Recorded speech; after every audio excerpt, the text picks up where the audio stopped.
The narcissist and their fantasy world, if they could only keep it to themselves, just about all of the great achievements of humanity started out in a person's mind and imagination.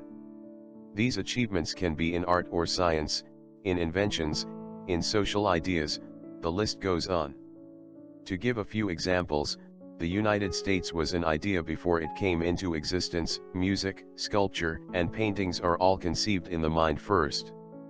On a personal level, we all have hopes and dreams and plans for the future. We might want to own a yacht in our mind or be president of the United States, but most of us are aware that these thoughts are just a fantasy, mind candy if you want to call it that.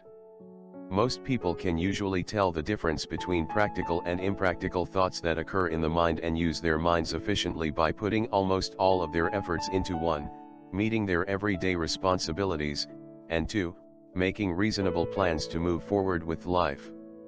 These reasonable plans and expectations will always need to be governed by an honest assessment of your own capabilities and resources.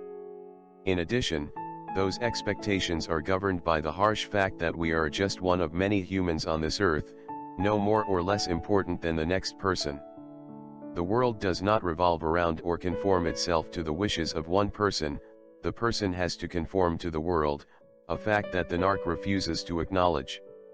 To put it another way, no matter how intense are our flights of fancy, as we mature as adults we are able to intuitively understand that our dreams need to be in line with our capabilities and resources.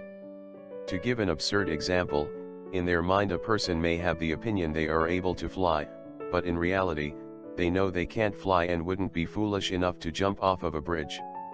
It is only when this imaginary mind, the source of all of the good and great things in this world, takes control and asserts itself that people become dysfunctional. So the person who really believes they can fly, or really believes they are president, or is a yacht owner or a millionaire, has taken a shortcut and just decided that their imagination doesn't need to be governed by the reality of the world. This is considered mental illness, especially when it results in the person harming themselves or others. Why not just eliminate the middleman, otherwise known as the real world, and make your fantasy world your reality? No one can tell you you aren't a millionaire, or the president, or that you can't fly. You have every right to believe these things. No one has the right to try to convince you that your assertions aren't true. This is the flawed, warped logic and reasoning of the mentally ill. So how does this relate to the narcissist? Well, the narc doesn't live in the extreme outward fantasies just described. The narc is much more subtle. The narc's fantasy existence appears plausible and realistic and reasonable, but it is no less a fantasy than the extreme cases mentioned above. That makes these fantasies extremely dangerous to the people unfortunate enough to be sucked into them.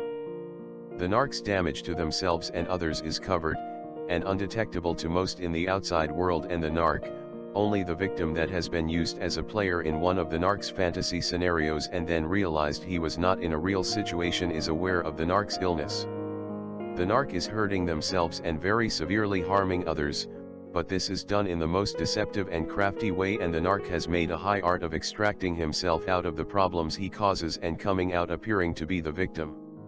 The sad thing is that the narc convinces himself that he really is the victim, doesn't learn, and then repeats the process multiple times throughout his existence, leaving a long line of actual victims in his wake. The narc intuitively chooses people and scenarios that he can gain control over and easily conceal.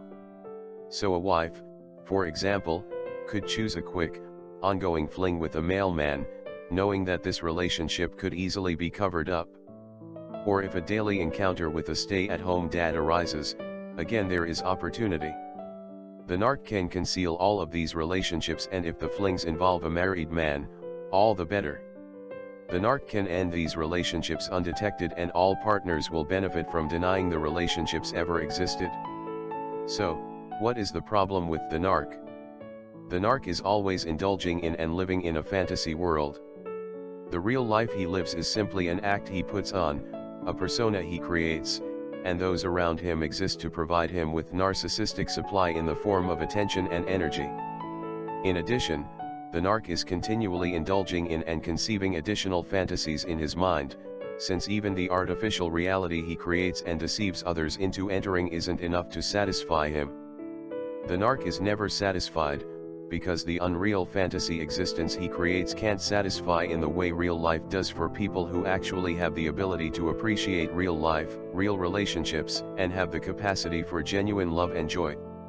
The narc's artificial reality can't satisfy, so the narc is compelled to engage in even more mental fantasies. The problem lies in the fact that others have to be involved with the narc's fantasy world and then are destroyed by the narc as he manipulates, gaslights and otherwise distorts the realities of his victims.